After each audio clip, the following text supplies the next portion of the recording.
For 20 years, Mark Zuckerberg promised us one thing: social media is free, and it always will be. Well, that era just officially ended. Meta is officially rolling out paid subscription tiers for its biggest apps. We're talking Instagram Plus for $3.99 a month, Facebook Plus for another $3.99, and yes, even WhatsApp is getting a premium tier. But this isn't just about custom themes or premium stickers. This is one of the biggest, most dangerous business pivots in internet history, and it hints at a terrifying future for the apps you use every single day. Okay, let's look at the facts. Meta isn't replacing Meta Verified. That's the blue checkmark thing you buy to prove you're a real human. Instead, they are testing a massive new ecosystem called Meta One. Here's the breakdown of what you're actually paying for. Now, right now, you might be looking at this list and thinking, wait, who cares about custom ringtones on WhatsApp? Why would anyone pay for this? And you're right. Early Reddit reactions are basically millions of people saying, as long as messaging stays free, I don't care. But Wall Street is celebrating this move. Investors are absolutely drooling over it. Why? Because Mark Zuckerberg has two massive multi-billion-dollar problems that he needs your wallet to solve. Problem number one: the ad model is dying. Historically, Meta made almost 100% of its money by tracking your data and selling targeted ads. But then Apple dropped that pesky little do not track privacy update a few years ago, and it kneecapped Meta's revenue. They realized relying entirely on ads is way too risky. They need a second stream of steady cash. Problem number two: the AI race is insanely expensive. Meta is spending billions of dollars building AI data centers, buying hyper-advanced GPUs, and training massive language models.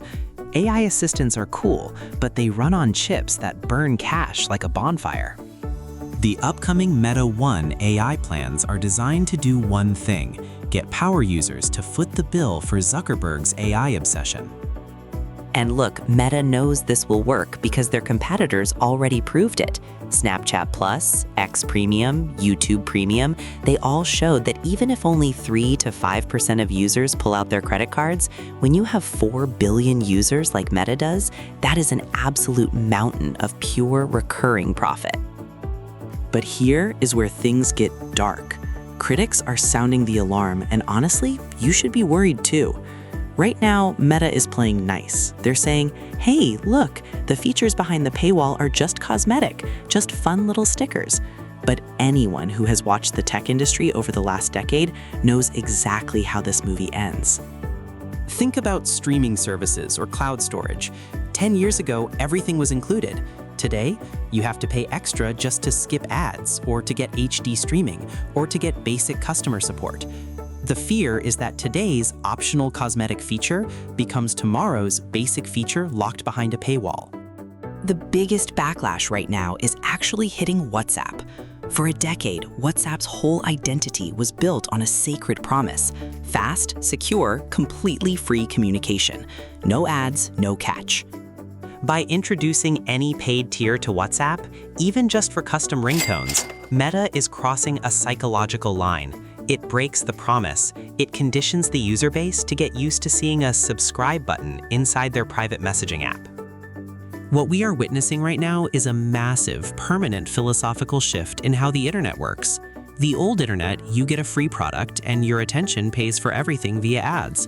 The new internet, you get a free product, but there are ads, plus subscription tiers, plus AI tiers, plus creator tiers.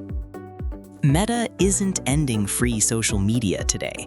The basic versions of Facebook, Instagram, and WhatsApp will stay free for the foreseeable future. But make no mistake, Meta is no longer betting that advertising alone can fund its future.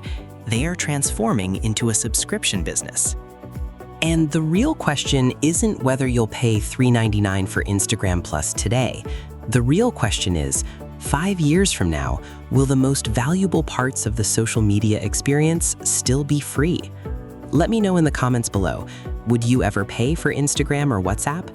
Or is this the moment you finally log off? Don't forget to smash that like button and subscribe for more tech breakdowns. I'll see you in the next one.